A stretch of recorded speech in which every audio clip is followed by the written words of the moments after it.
America में रह रहे लाखों अनडॉक्यूमेंटेड इमिग्रेंट्स के लिए एक नई उम्मीद की किरण नजर आ रही है।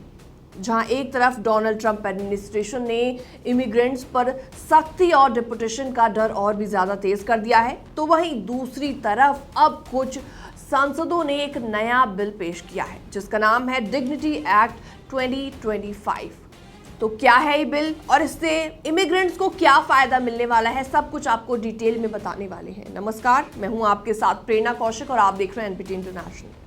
तो ये बिल खास तौर पर उन लोगों के लिए है जो सालों से अमेरिका में रह रहे हैं, मेहनत कर रहे हैं, लेकिन उनके पास कोई भी लीगल स्टेटस नहीं है। तो क्या है एग्जैक्टली डिग्निटी एक्ट 2025 और इस कानून का मकसद आखिर क्या है? तो आपको बताते हैं, इसका मकसद है बॉर्डर को सुरक्षित बनाना, गैरकानूनी इमिग्रेशन रोकना और जो लोग लंबे समय से अमेरिका में रह रहे हैं उन्हें एक रास्ता देना ताकि वो कानून के दायरे में आकर काम और जिंदगी जी सके। लेकिन इसमें सबसे ज्यादा ध्यान देने वाली बात यह है कि इसमें कोई सिटीजनशिप आपको नहीं दी जाएगी। तो बिल पेश किया गया है दो सांसदों ने, कांग्रेस वुमेन मारिया अल्वीरा और वेरोनिका एस्कोबार ने, और इसे बोल्ड और कॉमन सेंस रिफॉर्म बताया गया है। तो 7 साल का डिग्निटी प्रोग्राम एग्जैक्टली क्या है? दरअसल इस नए कानून में सबसे खास बात यह है डिग्निटी प्रोग्राम, जिसमें अनडॉक्यूमेंटेड इमिग्रेंट्स को 7 साल तक लीगल स्टेटस मिलेगा, बशर्ते वो अच्छा व्यवहार करें, टैक्स भरें और अमेरिकन सोसाइटी में कंट्रीब्यूट करें। तो ये स्टेटस हर 7 साल में रिन्यू किया जा सकता है अगर सभी शर्तें पूरी होती हैं।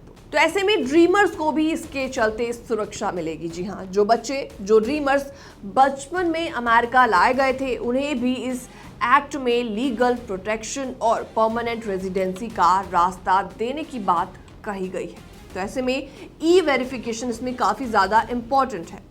तो ये एक्ट कहता है कि अब सभी एम्प्लॉयर्स को ई वेरिफिकेशन करना होगा ताकि इलीगल हायरिंग रुके और अमेरिकन जॉब्स सुरक्षित रहे, सिक्योर रहे। तो ऐसे में इस बिल का क्या मकसद है, इसके बारे में आपको बताते हैं। दरअसल एक्ट मानता है कि बहुत सारे अनडॉक्यूमेंटेड इमिग्रेंट सिर्फ सिटीजनशिप नहीं बल्कि इज्जत और कानूनी सुरक्षा चाहते हैं ताकि वो बिना डर के काम कर सके, टैक्स भरे और छुट्टियों में अपने देश जाकर अपने परिवार से मिल सके।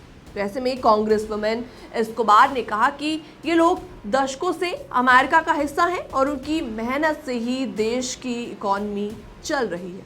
तो आपको बता दें, इस बिल को पास कराने के लिए दोनों पार्टियों का समर्थन बेहद जरूरी है और यही सबसे बड़ी चुनौती भी है। लेकिन अगर ये कानून पास हो जाता है तो लाखों अनडॉक्यूमेंटेड इमिग्रेंट्स, जिनमें कई भारतीय लोग भी शामिल हैं, उन्हें एक बड़ी राहत मिल सकती है, बिना सिटीजनशिप के लेकिन एक लीगल, सुरक्षित और स्थिर जिंदगी का मौका। फिलहाल इस रिपोर्ट में इतना ही। बाकी तमाम अपडेट्स के लिए बने रहिए एनबीटी इंटरनेशनल के साथ।